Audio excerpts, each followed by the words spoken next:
नमस्कार दोस्तों, मैं हूं पंडित ठकुरेश पचौरी और YouTube पे आप अपना एक चैनल देख रहे हैं मित्रों, एस्ट्रोलॉजर ठकुरेश पचौरी। मित्रों, पिछले 2 वीडियो में मैंने श्रावण मास के बारे में आप सभी को बताया है।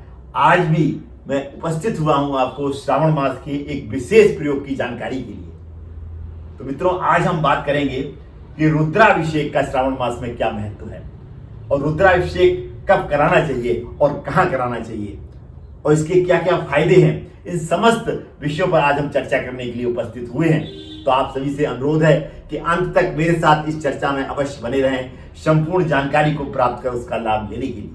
आइए मित्रों, आते हैं अपने विषय पर। मित्रों, श्रावण मास भगवान शिव को अत्यधिक प्रिय है, ये तो आपको पता ही है और मैं पिछले वीडियो में बता भी चुका हूं। इसलिए यदि श्रावण मास में भगवान शिव की जो भी पूजा की जाए, किसी भी रूप में पूजा की जाए, वो भगवान शिव तक बहुत जल्दी पहुंचती है और वो बहुत जल्दी प्रसन्न भी होते हैं और उसका फल भी हमको प्राप्त होता है।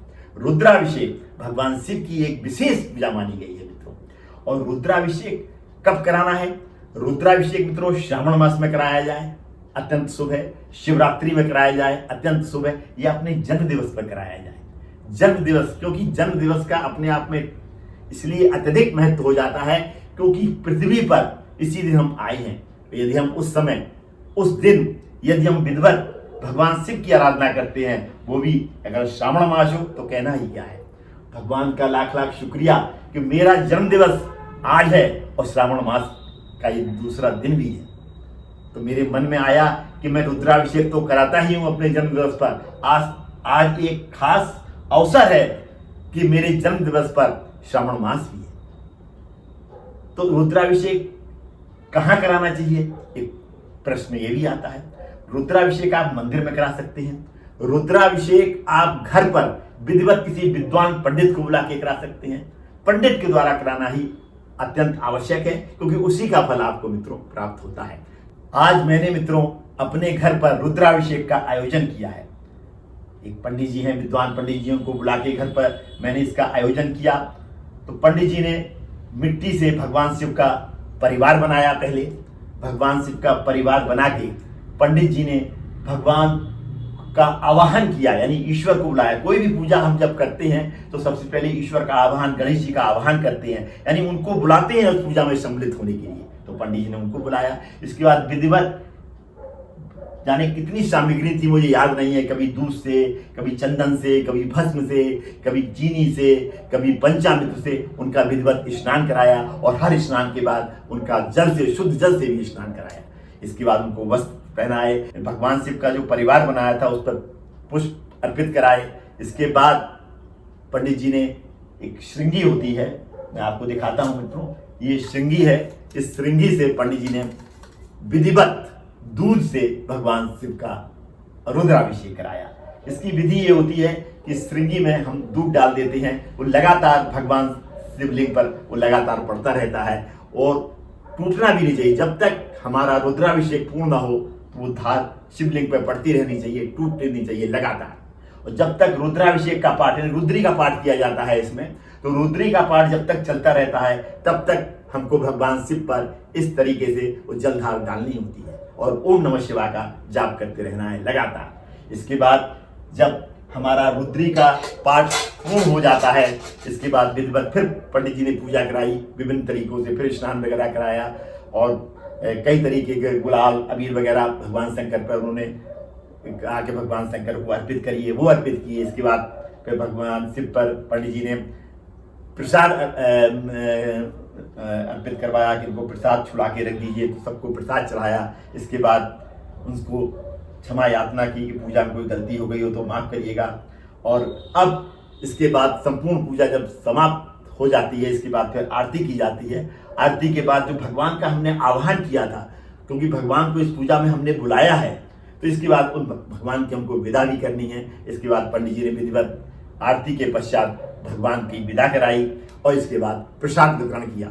इस तरीके से यदि आप अपने जन्म दिवस पर विधिवत रुद्राभिषेक कराते हैं तो ये अति ही उत्तम है मित्रों। इसका फल क्या प्राप्त होता है पता है आपको?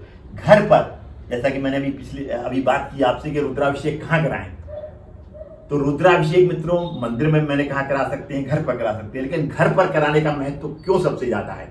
क्योंकि घर में साल भर में एक पूजा आपकी हो जाएगी, घर का वातावरण शुद्ध हो जाएगा और घर के अंदर जितनी भी नकारात्मक ऊर्जा है, जब हम किसी तरीके की पूजा अपने घर पर कराते हैं तो घर की नकारात्मक ऊर्जा घर से बाहर जाती है, क्योंकि ईश्वर आते हैं तो सकारात्मक ऊर्जा का प्रवेश हमारे घर में होता है और हमारे घर के समस्त बात दोष दूर हो जाते हैं। और घर में यदि किसी प्रकार की अनावश्यक समस्याएं चल रही हैं, माना जैसे बीमारी चल रही है, माना बच्चों का पढ़ने में मन नहीं लग रहा है, संतान की प्राप्ति नहीं हो पा रही है, इस तरीके की समस्याएं यदि हमारे घर में चल रही हैं, तो यदि हम साल में एक बार रुद्राभिषेक अपने घर पर विधिवत करा देते हैं, अपने जन्म दिवस पर कराएं तो अति उत्तम है। वैसे आप श्रावण मास में भी करा सकते हैं, आप शिवरात्रि वाले दिन भी करा सकते हैं। तो यदि आप कराते हैं साल में एक बार रुद्राभिषेक, तो घर की समस्त नकारात्मक ऊर्जा मित्रों बाहर चली जाती है और सकारात्मक ऊर्जा घर के अंदर प्रवेश कर घर में आने वाली जो हमारी समस्याएं हैं, वो आने वाली समस्याएं भी आने से पहले ही मित्रों दूर हो जाती है, ऐसा मेरा विश्वास है। तो मित्रों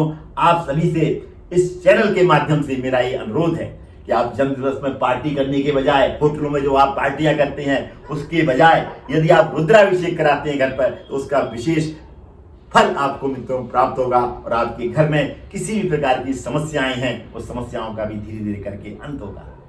मित्रों कैसा लगा मेरा ये एपिसोड? यदि अच्छा लगा हो तो इसको सोशल मीडिया पर शेयर करें ताकि आपके अन्य मित्र और रिश्तेदार भी इस जानकारी का फायदा ले सकें। और यदि आपको ये वीडियो पसंद आए मित्रों, तो आप सभी से अनुरोध है कि कमेंट बॉक्स में ओम नमः शिवाय लिखना न भूलें।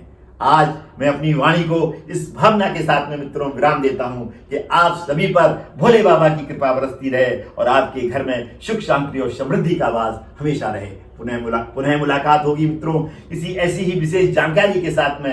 अतः अपना ये चैनल मित्रों देखते रहिए और इस तरीके की जानकारियां घर बैठे प्राप्त कर उनका लाभ लेते रहिए।